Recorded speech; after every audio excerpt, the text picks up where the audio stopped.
Let's do this. Here, have a cup. It's purple. There's something on your face. It's urgent. Quick. You took too much. You might be dead. The magic dragon venom was too strong. Had him shaking in the boots. Had him pushing up daisies. Medusa's crew was coming through. Rain stick, thunderbird bone. Hail Satan. Luke, I am your father. I wear a purple cape like Dr. Doom. Chewie fly the Millennium Falcon. We got the tattoos with the mark of the Irish witch. It's wickedness, light bright, Lucifer out of sight. Cracking whips through the darkness, riding a beast with many heads. The drugs get him led like a donkey. I thought you knew. Pan has goat horns and the magic flute. Hong Kong beat beat, sugar pop dope, all Hallows Eve. And the sea shall give up its dead, conjured from a spell of the ancient Greek we read. Dionysus with the venom of the vipers. Atlantis rises as the eagle flies. Welcome back to Renaissance Portal. I've got my glasses on because we're going to work today. We're not going to play games. I'm not going to bring you garbage that I want to sell you. None of this is making any money. I'm just bringing you a new discovery, and I'm bringing it to you today through the Renaissance Portal. Pamela, woohoo! I'm bringing it to you today here because it was so atrocious last night. We flew through a storm. Oh, God, turned to stone, completely to stone. So today I'm coming out of my rock, just like Jesus commanded, and I'm going to give you a couple of texts, and then we're going to have a discussion. What I'd like to do today is just 30 minutes of me starting out, throwing some things out there. And then I want 30 minutes of discussion with Satanic Congregation. Now, all boys here. Fantastic. Good to see you all, boy. Want some input today, right? We're working with a new couple of texts today. Couple that we've never worked for. We saw them last night for the first time. I read to you from the initial one. We're just going to take a quick look at some of the highlights of that. That's all. And then I'm going to show you an English site, people, where you can find these texts, and I want you to read them, please. Please, I want you to read them. These are fantastic. These things have been sitting there. The really cool thing about these two texts that we're talking about today, and by the way, as we're starting, yeah, all boy does rock. As we're starting off today, I want you to make sure and tell me, are we having problems with the video, the audio? Does it sound like I'm in a tin can all of a sudden? Anything like that? You people, you have to be on top of it. You have to let me know it. You understand? Fantastic. I'm really looking forward to this. Hail the mother and the daughter. That's right. Gorgeous. Love it. Right? Why wouldn't you include both? Right? Gorgeous. Love it. Let's go, people. These are two new texts, and I need you to know that, look, people, these are good biblical texts. They're from 2nd century Anno Domini, baby. This stuff is being written right as everything else in the New Testament is being written. This is gorgeous and fantastic. These texts were taken out. They were deemed to be too hot to handle by the early Christians. So you and I are going to look at them. We're going to see what is too hot to handle in the Greek. Right now, there's two of them. The Acts of Andrew, right? The Acts of Andrew and Matthias or Matthias. And that's one. And the second one is the Acts of Peter and Andrew. Yeah. We're talking about two of them. The 12-year-old Jesus that I want everybody to go find. It is your life's effort today, as of this day, to find the teenage Jesus. We'll find him too, right? Because I'm going to show you the text here in a second. We'll find him too. But I want you to look for teenage Jesus. Right? Right? Teenage Jesus is there doing his magic. It's absolutely fantastic. And people are now, why would we even approach these things, people? Because we're shedding light. We're shedding light. We're not sitting around having discussions of stupidity and ideas. I don't want you to have any of my ideas. My ideas suck, just like everybody's ideas suck. You understand? These texts, though, wow. I don't want you to think of anything but these texts today. Okay. I'm going to bring up the TLG. Boom, boom, and boom. Okay. And I want you to see, look what I've done. I've put in a search for Rio, right? Any words that are associated with Rio.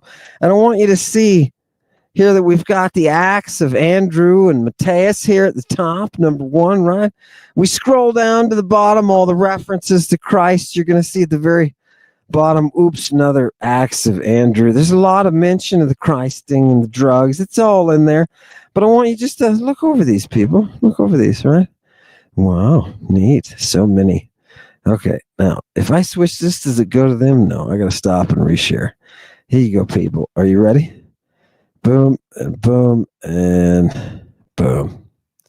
This is the first one that I want you to look at, and I just want to review a couple of things that we talked about last night.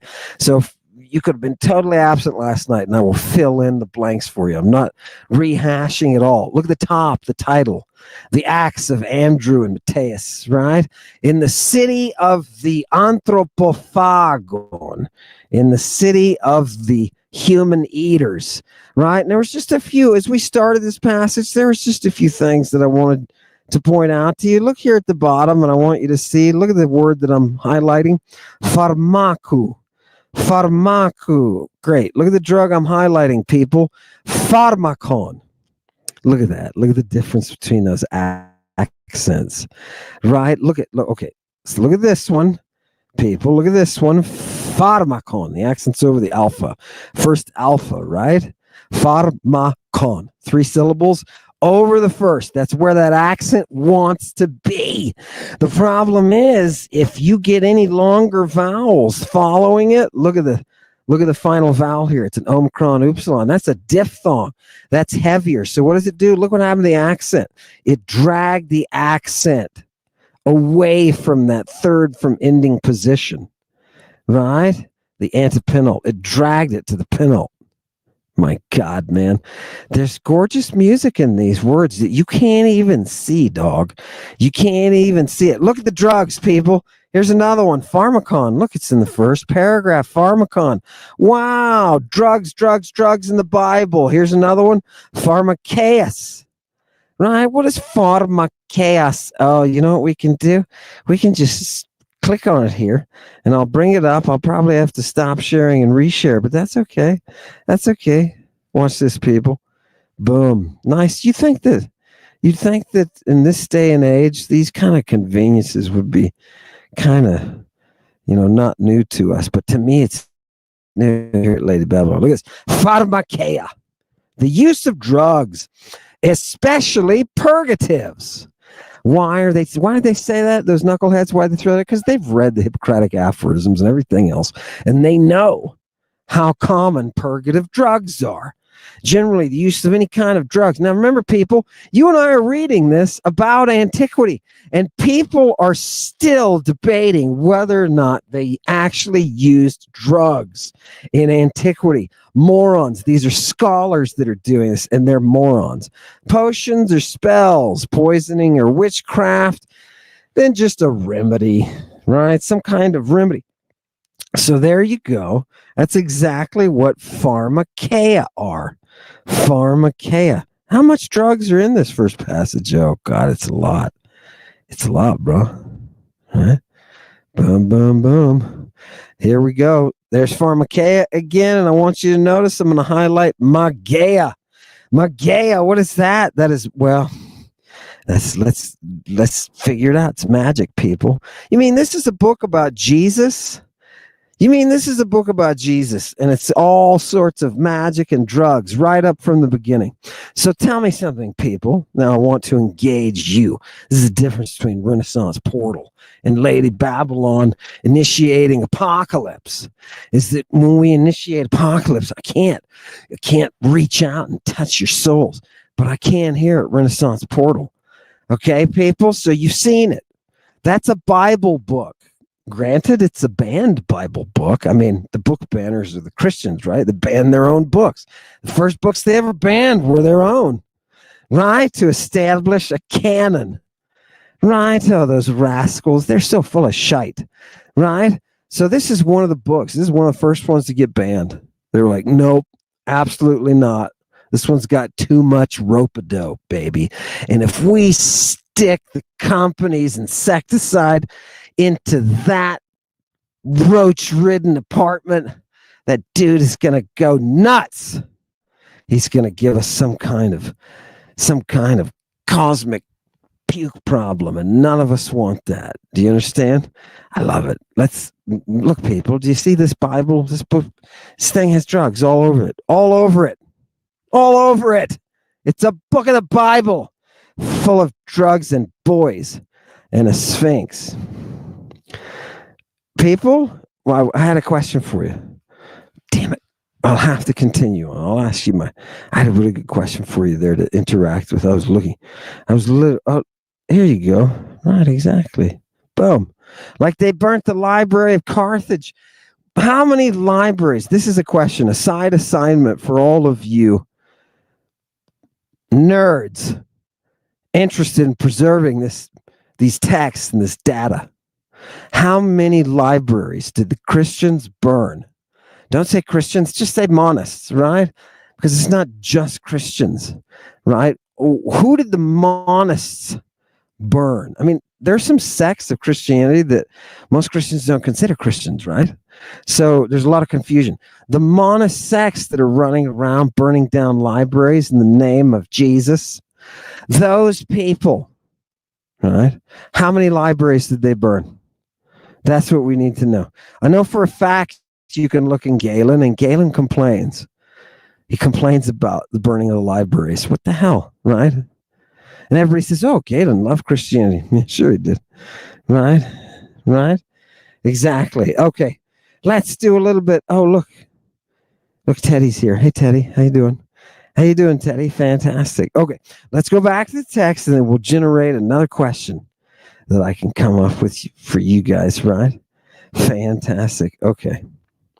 Here is my browser. Okay. At this time, I'm just going to translate a little bit. At this time, there was an opportunity for all the apostles to gather together, right, in order to hand out their lands, the places they were assigned. And they threw lots for them, and each person who received his lot, got that land that he received. And Matthias, what did he get? Well, he got the land of the people eaters. And in this place, the people of this city, what do? Look at the fifth line, the last word, arton. They don't eat arton. They don't eat bread.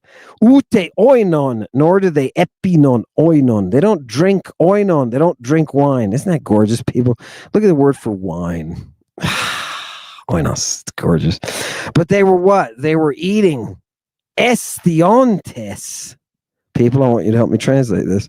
Estiontes, they were eating sarkas. Fleshes. The fleshes anthropon of people.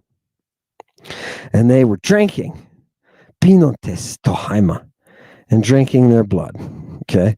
I want you people to consider that. I want you to consider the eating of flesh and the drinking of blood as some of you claim to do on the weekend, but you don't. You don't really. Now, what about these people eaters? This is going to generate us a question. Lots of drugs, Charles. You're right. This is going to generate us a question. Are you ready? The people eaters, how do they act? Number one, this is really cool. They don't waste meat. They don't waste meat. They have a debate. When Andrew shows up to rescue his fellow Christian, the 13th apostle, Matthias, who's been put into jail, Andrew prays to God, Jesus Christ. Boom! And what happens? The 7 jailers that were there, they just fall down dead. Blessed Lord Jesus Christ, he says, remedy. And boom, these 7 guys, they all have strokes all at once and they all fall over. Now, that's not the interesting thing about the story. The interesting thing about the account is that when they do this, the people of the town, Andrew and the 13th apostle, they escape, right? Because the jailers died. So Andrew lets them out of the prison. They go, boom, off they go. Now, here's the funny thing. The people caught up and they were like, look, somebody killed all 7 jailers and took off. It was that sorcerer, right, who wasn't affected when they drugged him, right? In other words, the apostle. The apostle couldn't be drugged by them, and he got away. So they said, look, what do? We can't go after him right away because this meat is going to spoil. So they prepared the meat, right? And then they took off after Andrew and Matthias to catch him, right? Right? It's very reasonable, right? You wouldn't leave all that meat. Now, here's the cool thing. When you get your eyes plucked out by these people, think of the anthropology here. It's freaking amazing. When you get your eyes plucked out by these people and then they drug you to alter your mind, right? They take you prisoner. They put a tag on you. I'm not kidding you. It says this in the text. They put a tag on you, right, that says when you were taken captive. And there is a period of 30 days. 30 days from when the person is taken captive to when they can be eaten. Now, if you're eating human meat, right, you're going to have to follow the same guidelines you do with animals, right? There's safety guidelines. The 30-day waiting period is there for your safety. So we highly recommend that you don't violate it, right? Right? Those animal humans must be healthy. That human food. And by the way, the anthropology are saying at this juncture, they're saying, what do we have to do with the animals? They do have cows and sheep. They don't friggin' eat them. They eat people. Why do you not eat people? Here's my question for the congregation. Why don't you eat people? The phenomenon of eating of other people is not just in this one text. No jerky, right? No, you can make jerky. You can make jerky out of people. People jerky, right? Nobody's ever considered people jerky? No, 30. Here, did somebody... Here, this looks intelligent. Let's see. Not that the other one wasn't, but this looks intelligent. Trinity Dreamweaver says 30 days and 30 nights. Seems like a long time. Or are they making human jerky? Well, they're still alive, right? You keep the human alive for 30 days. It's got to survive 30 days. And what do you do during that 30 days? Now, this is weird. You feed the person fodder like you would a cow or a goat. Okay.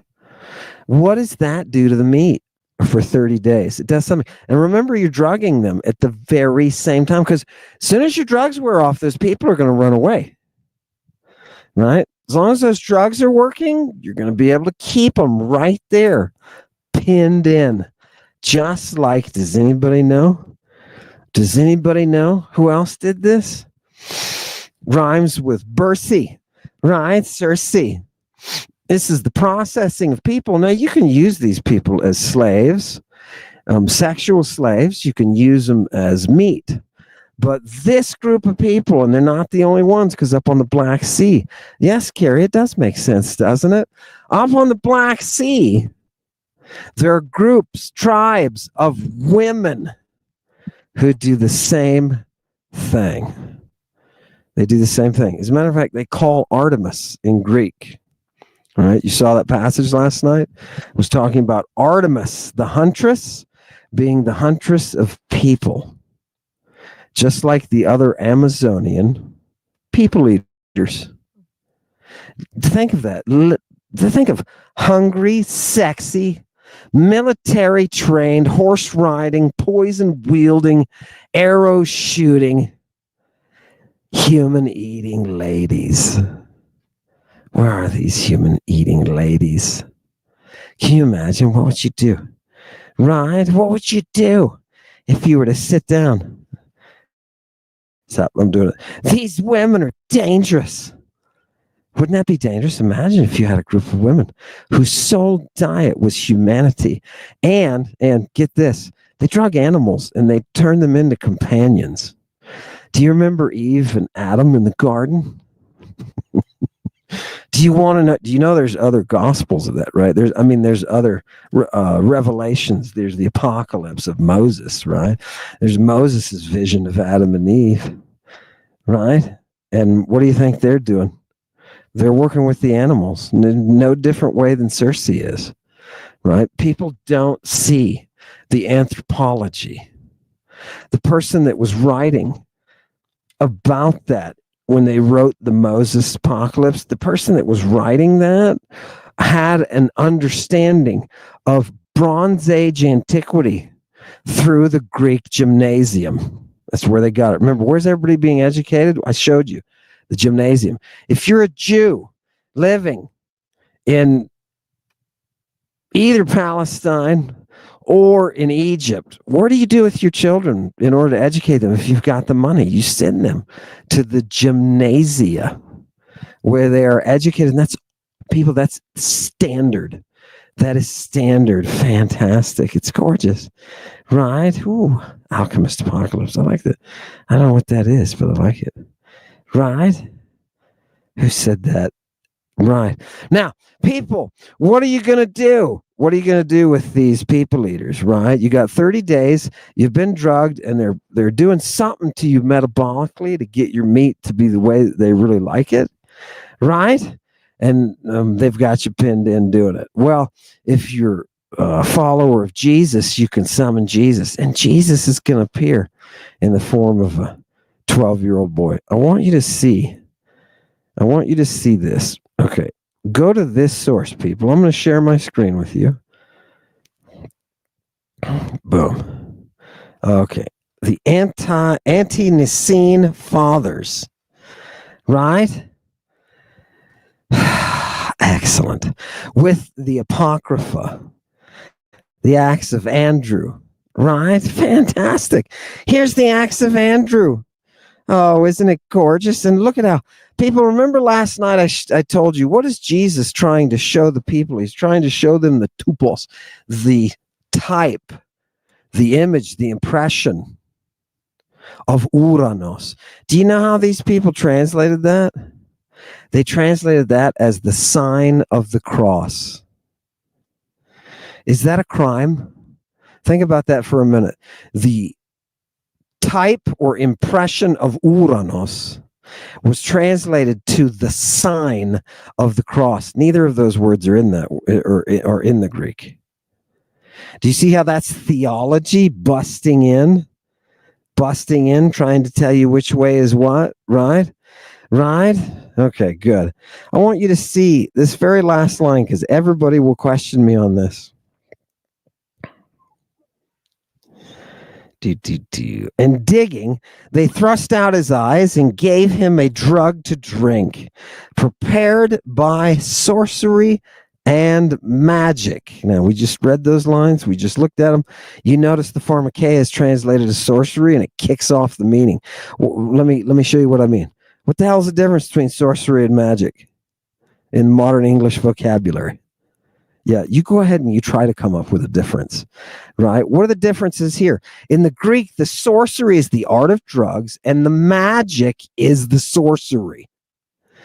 All right? And what is that magic, people? I want you to realize the ancient magic, and this will be our next question. Ancient magic, what do you think it is? What do you think it is? Is it people on a stage making things disappear? No. Is it Kabbalistic hoo-ha? Alphabet Gimel 1, 2, 3? No. It is the combination of drug use. Yeah. Straight up drug use. Hardcore drug use with a whole bunch of different drugs, like drugs on a next level, creating people who are drug dispensaries. Oh, God, I want to drink that urine. When you say that, right? Yeah, that's context. What? Right? That urine is medicine. That body product is medicine. That dude's spit can treat your eyes. Right? Why? Because look what he's got in his mouth. Do you see the sign that's on his head, Andrew's head? No, you don't.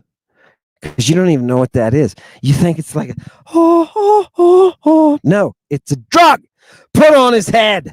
The seal is there. And when people see it, they know, don't F with this person. And that's what how the guy reacts in the text. He sees it on Matthias or Andrew's forehead. I forget which one. He's like, holy shit, don't mess with these people. Right? Because he knows. He sees the drug. He knows the Christ thing. And he's like, uh-oh. Back off. These people will kill you. They are dangerous. They are dangerous. Yes, Fritz. Urine can be sterile, right? Unless you have an infection, right? That's why when you're born, your mommy turned to your sister, your older sister, right? And said, piss in that pot. And she did. And she was like, huh? And she brought over the piss and she put it into your eyes. And why did she do that? Because she didn't want her chlamydial infection entering your eyes, because they knew that could happen in antiquity. It was a big problem. Infant chlamydial ocular infections, big deal. Big deal. And they knew it was coming just from the exposure. They knew it was just the exposure of the birth itself. So you take your sister's urine, she's not sick, right? And you pour that urine into the child's eyes and wash out the eyes. Who knows? Maybe the pH did something, right? Because urine is sterile. If you're not sick, if you don't have an infection, urine is sterile, right? Right. And yes, these people are anointed, right? The whole Christ thing is a part of it. Oh, God. Why do you think? Why do you think? Oh, I don't know anything about this. Sorry. I'm just putting up random. Look how I do it. Far much not so good as Chewy. All right. Now, although Chewy's here to catch me if I fall, I'm going to start doing these on my own, right? Still practice it in India. Old boy says. Nice. And I don't know how you pronounce it. Shivambu or something. I don't know. That's a terrible to the Shivites. Excuse me. Still practicing it. Fantastic. Fantastic. Gotta be into that. Okay. Now let's go back to the anti-Nicene people. And I want to just tell you, let's see.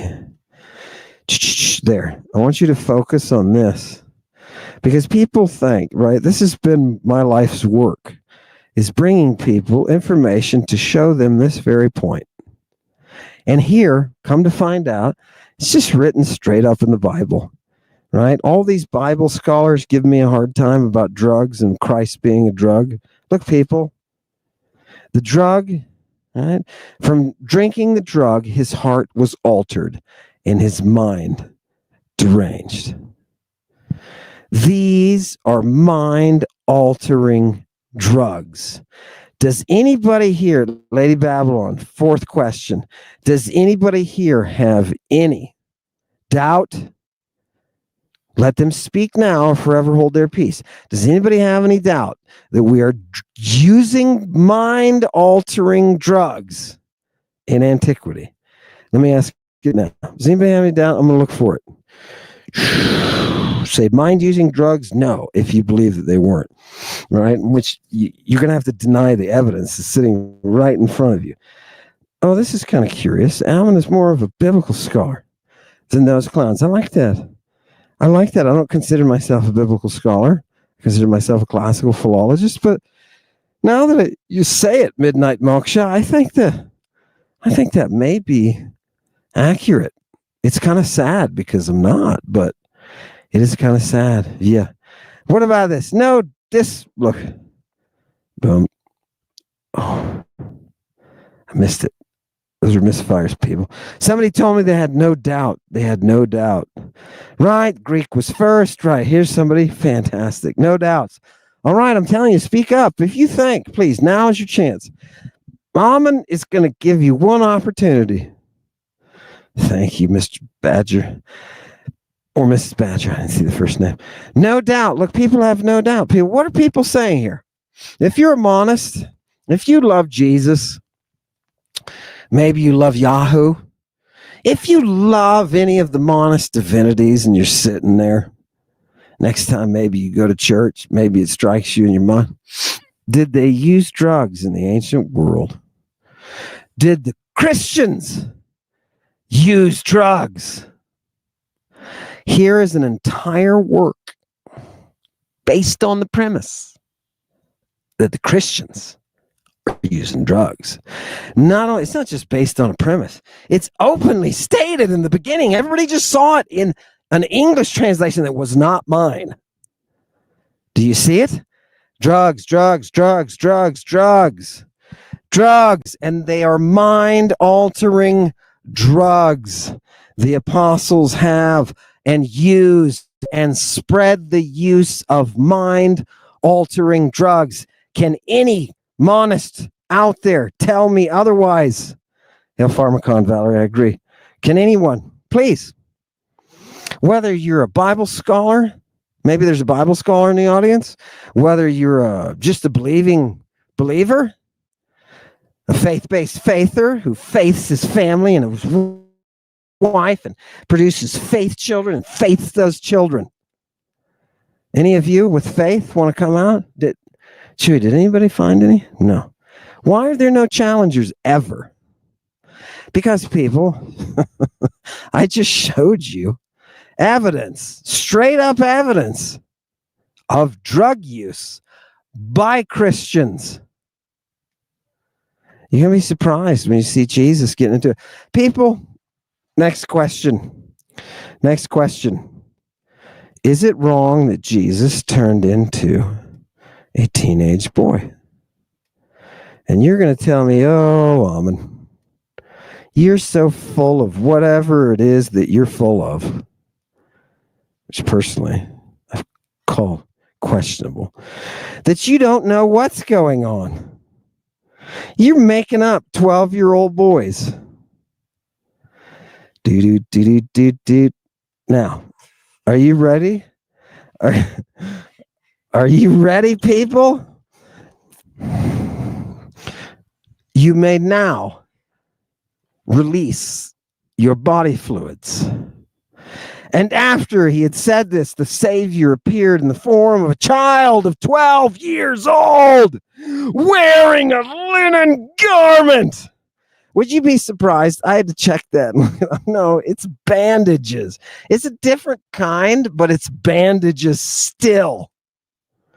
It's another one. It's so amazing, people. It's so amazing that people will look at what I say, and there will be dozens and dozens of people sending comments, dozens and dozens and dozens, and a handful of people on YouTube. Oh, God, Amen, can't be right. It can't be right. Look, we're going to have this. We're going to have this meeting, and we're going to have some scholars here, and they're pronouncing Greek and modern Greek. Misties, I'm going to read that book that he talked about by Lucian. I started, and I don't see anything so far.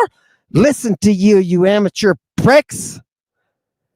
You got nothing. The sources are right there. Been working with him for 35 years. You are too late. Jesus is the name used by someone in a cult, a mystery cult that involved Christing, the drugging of the human mind in order to alter perception. It's in the text, written right there. And you look so stupid. Oh, yeah, by the way, Irv says the Neoniskos is everywhere. Guess what that Jesus is? He's Neoniskos. Asked. Oh, I almost called you something. Congregation, let's not talk like that about the ignorance out there, the ignoramuses out there who say stupid things, trying to define Neoniskos, right? Oh, look at sevens.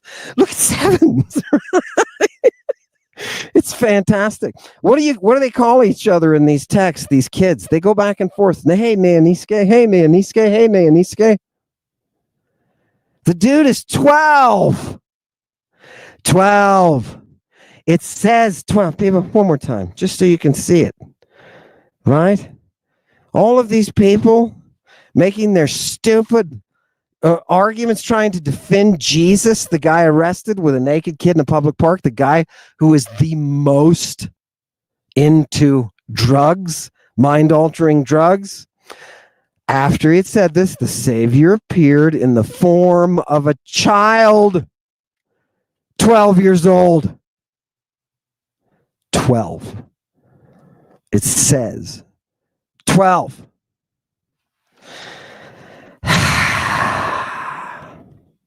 Now, I know people. I know. How do I put myself in the corner? Let me learn this maneuver. Which one of these do I press? Show me. This one? This one? This one? This one, huh? This one. Boom. Okay. How about this one? Boom. Boom. Boom. Oh, look at that. I've been covering these beautiful mats the whole time. I'm sorry I was doing this. Here he is, the 12-year-old Jesus.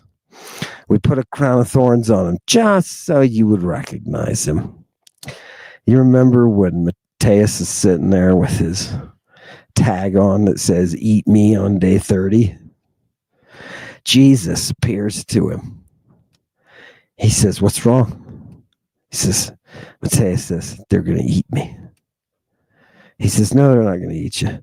Just wait here in jail for 27 days, and I will send Andrew after you. And Andrew will free you." Andrew will free the 13th apostle. How does Jesus appear in these revelations? You're looking at him. When he's got to get Andrew all the way from wherever the hell he is to a place that's way out of the way, namely where the human eaters live, when he has to get him on that journey that should take him weeks, he does it in just a couple of days. And he does it in a way that you wouldn't think so. Are you ready? This is from the story. If you don't believe me, read it. Jesus builds a boat. Jesus builds a boat. This isn't any regular boat. This thing's built by Jesus, so it's good, right? A super good boat, right? And in this boat, he invites Andrew, and Andrew's got apostles with him, right? He's got youths with him in the boat, and it becomes an issue because Jesus takes on the form of a kid again, shows up and says, "Look, I'm going to go ahead and pilot. I'm going to take you across the water. And I'm the pilot of this ship." Andrew doesn't recognize him, right? Nobody recognizes him, right? Because he's able to do that. He's able to take on different forms. The only problem is the way they get there. Jesus causes Andrew and his apostles to fall asleep. And he does so with a suggestion already. He takes his head and he puts it onto the bosom of the angels that are with. Oh, I forgot to tell you. There's two burly angels with him, right? And Jesus lays his head on him. And when he does, the apostles and Andrew see him doing it. And so they do it, right? They come up and Andrew does it, puts his head up on the other angel and falls asleep.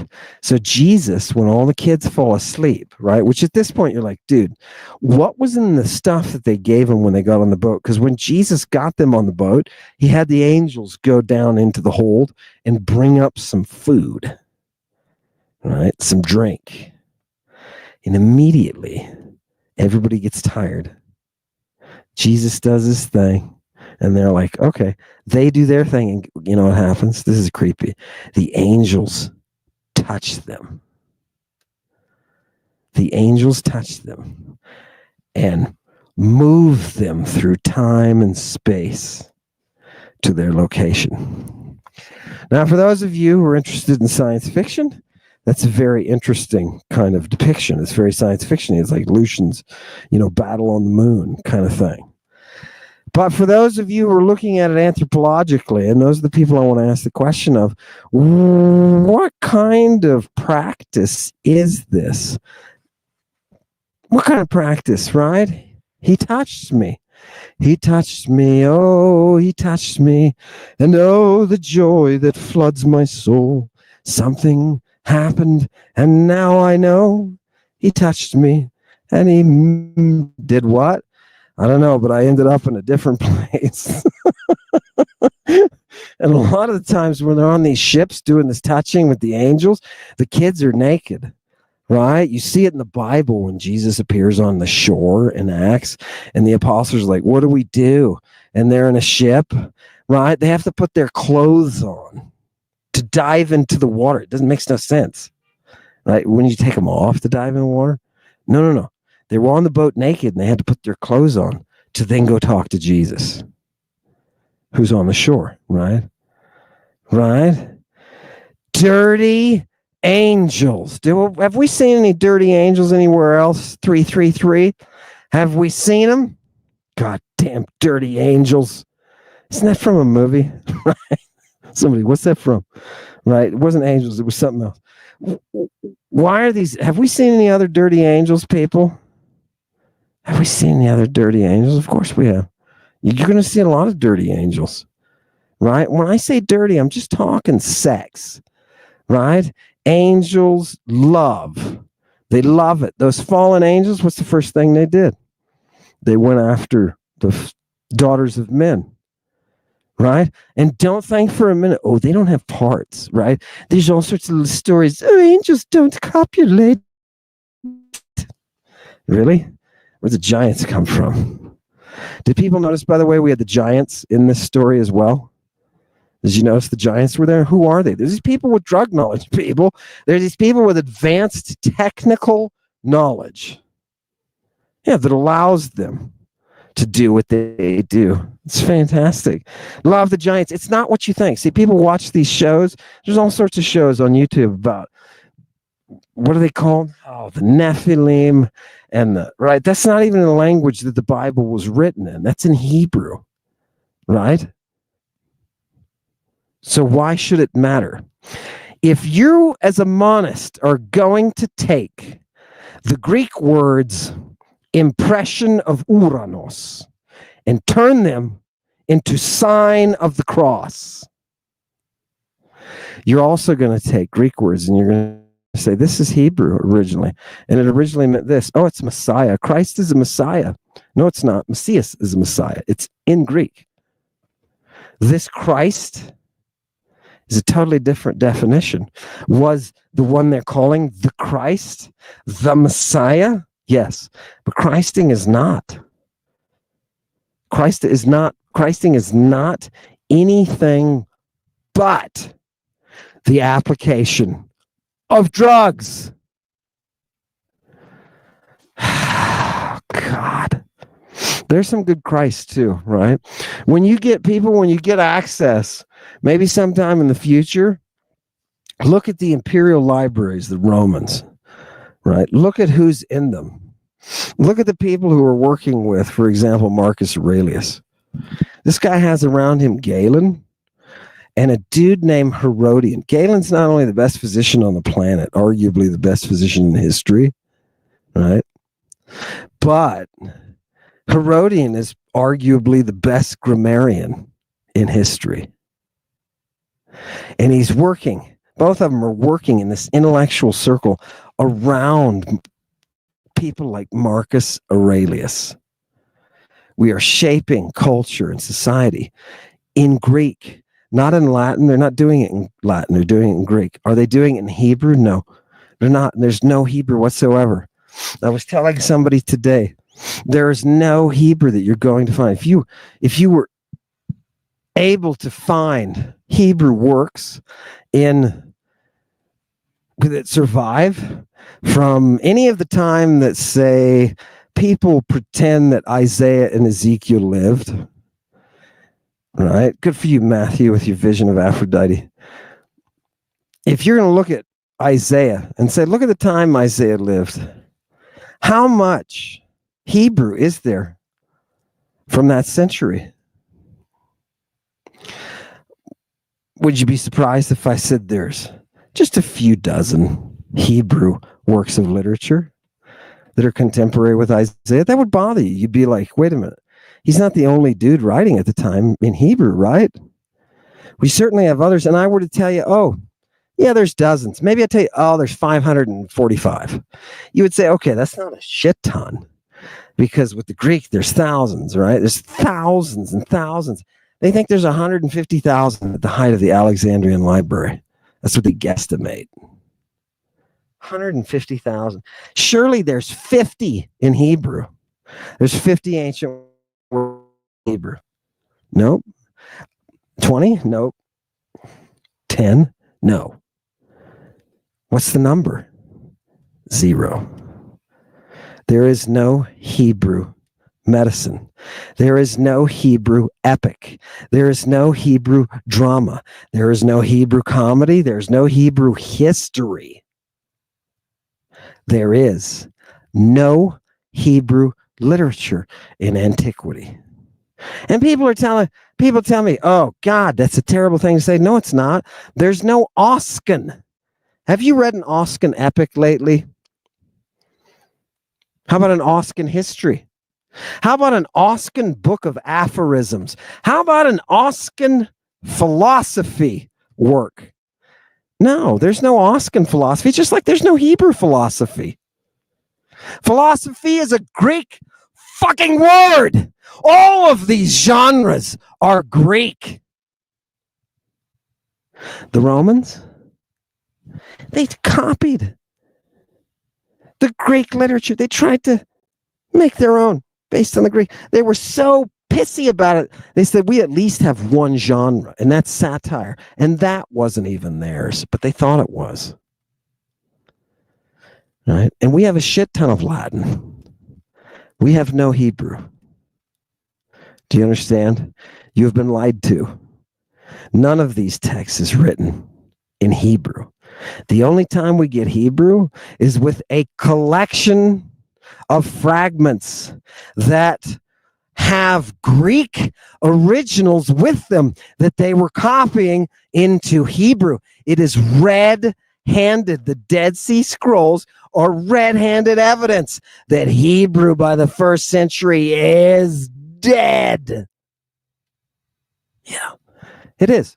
Just like Oscan, just like Umbrian, right? It's not a value question, people. It's not a question of fairness. It's nature. And languages that are weak die. They are predated upon by the monsters. And the biggest Tyrannosaurus Rex of any language is Mama Greek. And she ate them all, baby. She ate them all for lunch. Woo! Nice. Here's a good one. Hail nature indeed. Non-abnormal. I love that. I love that. Just people want it now. Open forum, people. What do you want to talk about? Mr. Warlight, false. There are Greek texts in the bunch too. Right. We're talking about the Dead Sea Scrolls, right? And people always say, oh, they're Hebrew. They're Hebrew copies, people. The originals are with them. If you don't believe me, look. Right? Look it up. Nobody ever says anything about it. Why did nobody ever say, when the Dead Sea Scrolls were discovered, why did nobody say, oh my God, thank God we've got some Greek texts of Isaiah? Because we had already had them that time. We didn't need them. We knew they existed. We already had them. It's called a Septuagint, you bonehead. Oh my God. People, let me ask you a question too and answer this. I'm going to say this and let me ask you a question as I go back in. Are you ready for this? There's no other literature outside of what you call the Septuagint or the Torah and the prophets. There's no other literature in Hebrew. I'm not talking about Talmud and late contracts. I'm not talking about laundry lists or contracts. I'm talking about literature.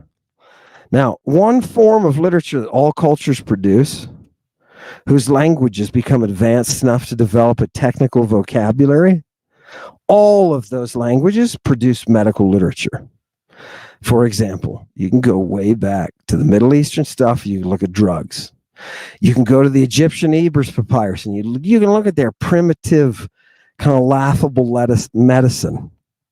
You can go to the Greek side. You can look at the technical stuff that you can't even, you need a dictionary to be able to read this technical vocabulary. It's that sharp. Okay.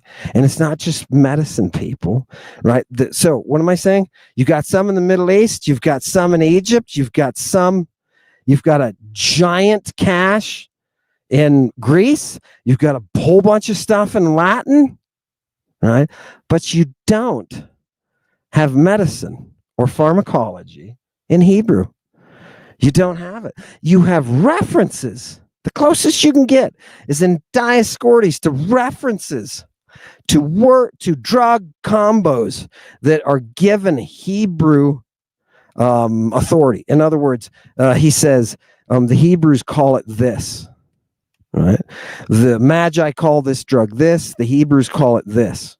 So we know that Hebrews are an identifiable culture, yet they have no surviving language from antiquity. When Ezekiel or Isaiah or Jeremiah, one of these prophets, when they stand up and talk to some king of the Assyrians and hoo-ha, blue-ha, right? And you think, oh, this dude is living at the time and they're writing about contemporary stuff. Did you know at that time that Isaiah is writing, there is no Hebrew, zero. There's no Hebrew, zero. None. Period. Zero. And people will say, oh, what about this bracelet with some blah, blah, blah. People, the libraries do not have it. If the libraries do not have it, where's the legal documentation? Where is forget the medicine. Where's the basic stuff? Like, isn't there some kind of music? And everybody will say, oh, I know the music. The music is the Psalms. The music is the Psalms. And they'll use a Greek word. The Psalms? Are you kidding me? That's Greek. I'm sorry. I saw a book that was sent to me about prophecy and about the Hebrew language. And I read the first sentence, and that's all I needed to read of the whole thing. It said, this book is about prophecy. And I immediately wanted to write to the author and say, prophecy?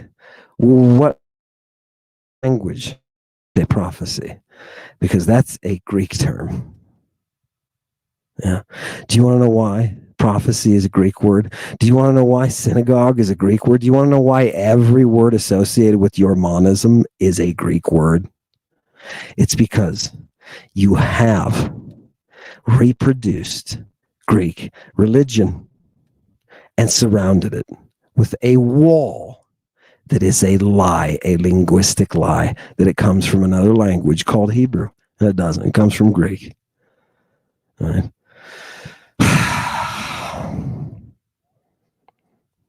Yeah.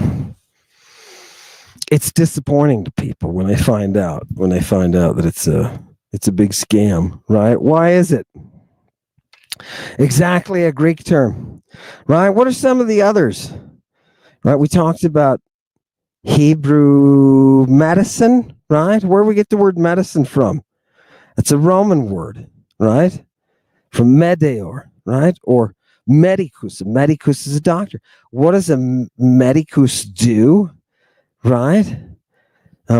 They practice the art of the physician that comes from Greece. People have a hard time understanding this.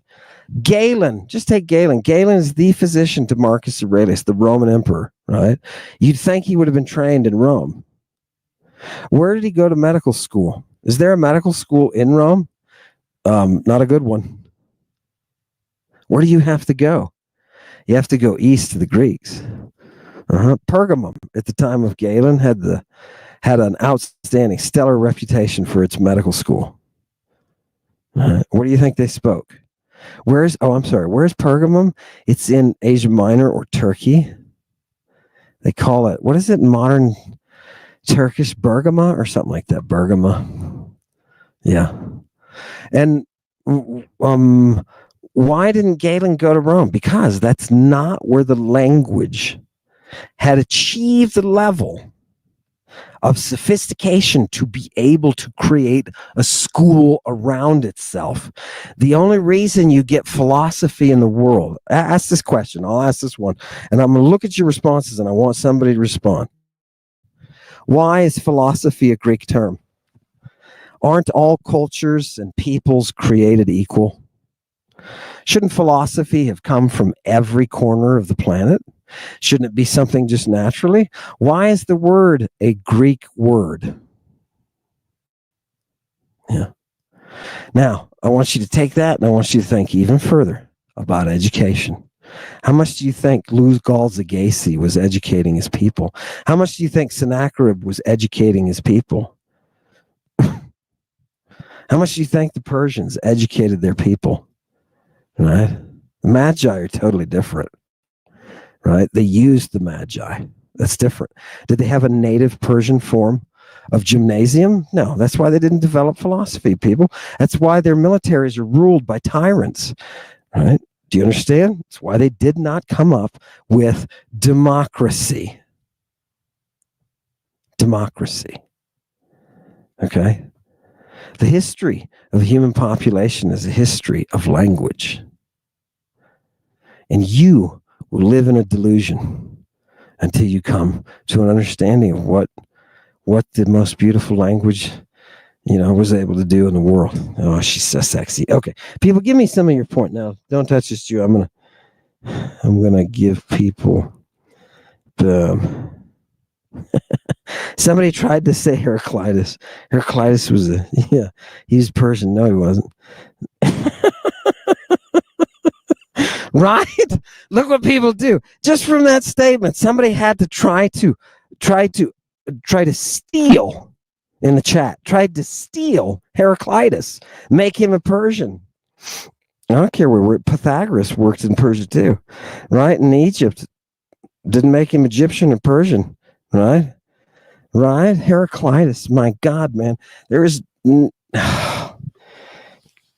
okay. Right? Have you seen the witches dance around the devil? Oh God. You're not supposed to talk about what happens in Las Vegas, right? Right? All from Hellas. You damn right, people. All from Hellas. And does that bother anybody that we have to say all of this advancement and all of this cerebral tech that allowed humans to say a squared plus b squared is c squared? You don't see aleph squared plus bet squared equals gimel squared. Why not? You don't see a, right? You don't see the Romans sitting around scratching their heads saying, wait a minute, what are we going to do? How do we put together these fantastic these theorems, right? How do we prove these? Yeah, no, they had to go to Greece to get that education, right? If you're a rich jerk in Rome, where do you send your bratty, spoiled jerk kid? Send him to Athens, people. Send him to Athens. You know what I mean? And what about this little discussion, Ed? Ed's going to tell us about tyrants, right? What about tyrants, people? People get on my shit all the time and tell me, don't talk about this stuff. Don't talk about modern politics. Ooh. What? I can't talk about tyranny? Do you know how much classical education was an attempt to avoid tyranny? You have to educate your people, right? That's the way it is. Oh, how about Dido? Here, Aaron. Fantastic. Aaron's going to say something. This is a good point. Aaron's going to say something. And a lot of people will say about Dido, they'll be like, oh, look, here's a Carthaginian connection. This is some kind of Phoenician hoo-ha, right? Look at the Phoenicians. Oh, the Phoenicians. Ooh. And look, Dido, here she is. Did you know Dido is a fictional character? I'm going to blow your world. I'm going to end with this and blow your world. Are you ready? Dido is a fictional character. They said so in antiquity. Virgil's greatest commentators, right, Servius said the same thing. He opens his book 4 of the Aeneid, his commentary, by saying, you need to know, Dido is fictional. She is a character that was based by Virgil on Medea. You don't believe me? Go look it up. Servius Honoratus, his commentary on Virgil's Aeneid, book 4, opens by saying, Dido is not real. Virgil invented her by basing her on Medea. The universe that you think is real, the history that you think is history, is not. And it turns out it's not aliens and landing cones, right? And pyramids, right? It's not that at all. It's a reality that's gorgeous. It's a reality that shows us true beauty. And I'm sorry. I'm sorry if you haven't been woken up to the real. This is Amen reporting from the Renaissance Portal. Thank you to everybody who came today. Thank you for engaging in this conversation. I want to get you more. So I'm going to try to announce these more often. I'll do another one tomorrow. Yeah. We'll get the thumbnail out tonight, but I think it's going to be tomorrow. And all I want for everybody here is to be able, just for a minute, to look at a couple of sources, nothing big, but then to engage in the conversation. Loved it too, mate, whoever sent that. By the way, special shout out to all the Aussies and all the New Zealanders out there, right? Love the hawk face stuff that I'm getting. Loved it, right? To the Brits, right? I've been hard on the Brits, but I know your island. I've seen what it produces and what it's capable of producing. I don't want to say stand with us all, please, against the tyranny. Thank you for coming today. Canada, what can I say? No apology is going to do it. There is an America. Yeah, maybe she'll come back. Thank you for coming today. To everybody who's treading through bog-trotting English, hail Satan. Here, have a cup, it's purple. There's something on your face, it's urgent. Quick, you took too much, you might be dead. The magic dragon venom was too strong. Had him shaking in the boots, had him pushing up daisies. Medusa's crew was coming through. Rain stick, thunderbird boom. Hail Satan, Luke, I am your father. I wear a purple cape like Dr. Doom. Chewie fly the Millennium Falcon. We got the tattoos with the mark of the Irish witch. It's wickedness, light bright, Lucifer out of sight. Cracking whips through the darkness, riding a beast with many heads. The trucks get him led like a donkey. I thought you knew. Pan has goat horns and the magic flute. Hong Kong beat beat, sugar pop dope, all Hallows Eve. And the sea shall give up its dead, conjured from a spell of the ancient Greek we read.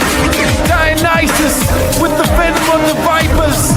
Atlantis rises as the eagle flies. You guys rock.